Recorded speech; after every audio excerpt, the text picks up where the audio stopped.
My father looked across the dinner table and smiled at my younger brother, Rayan.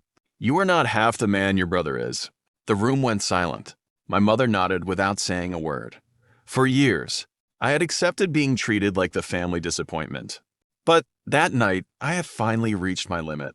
I stood up, pushed my chair back, looked straight at my father, and calmly said, "Then Rayan can start paying your rent." The color drained from my mother's face. Rent? What rent?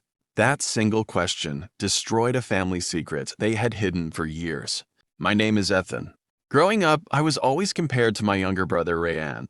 According to my parents, he was smarter, funnier, more successful, and somehow always right. No matter what I achieved, it was never enough. When I graduated from college with honors, my father congratulated Rayan for helping me stay motivated. When I bought my first car with money, I earned overtime. My parents barely looked at it because Rayan had just bought an expensive sports car using a loan they secretly guaranteed. I never complained. I believed hard work would eventually earn their respect. A few years ago, my parents told everyone they were struggling financially. My father said rising bills and medical expenses were making life impossible. I believed them without hesitation.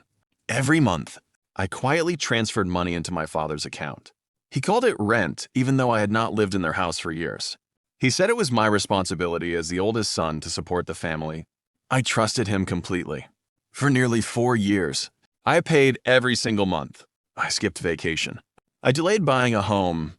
I worked weekends because family came first. Meanwhile, Rayan traveled the world, posted luxury vacations online, and constantly reminded everyone how successful he was. My parents praised him every chance they got. Then came the family dinner that changed everything. My father raised his glass and announced that Rayan was the son every parent dreams of. Then he looked directly at me and said, "You are not half the man your brother is." Everyone laughed except me. I slowly pushed my chair back and answered, "Then Rayan can start paying your rent." The entire room froze. My mother stared at my father in confusion before asking the question that changed everything. "Rent. What? Rent?" I looked at both of them. "The money I have been sending every month. Dad told me you both needed it. Because the house payments were impossible." My mother's face turned completely pale. She looked at my father and quietly said, "I have never seen that money." My father could not speak. Rayan suddenly became nervous. He avoided eye contact and reached for his phone. I opened my banking app and showed every transfer from the past 4 years. Thousands of dollars. Every payment had my father's account number. My mother grabbed the phone and began counting. The total was enough for a down payment on another house. She demanded to know where the money had gone. My father admitted. He had secretly been giving most of it to Rayan to help cover business losses and expensive lifestyle choices. The successful younger brother everyone admired had actually been surviving on my money the entire time. My mother burst into tears.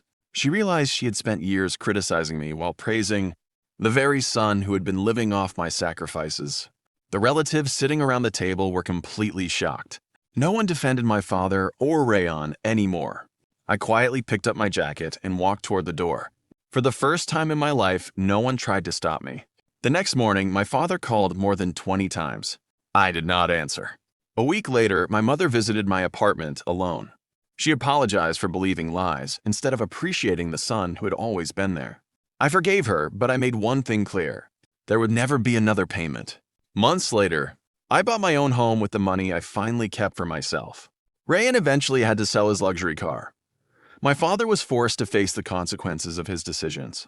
As for me, I finally realized something important. Real family is built on honesty and respect, not favoritism and manipulation. That dinner did not ruin my life. It gave me the freedom to finally live it. Sometimes the person called the family disappointment is actually the one holding the entire family together. Respect should never depend on favoritism. The truth always finds its way to the table. If Ethan had stayed silent, the lies would have continued forever.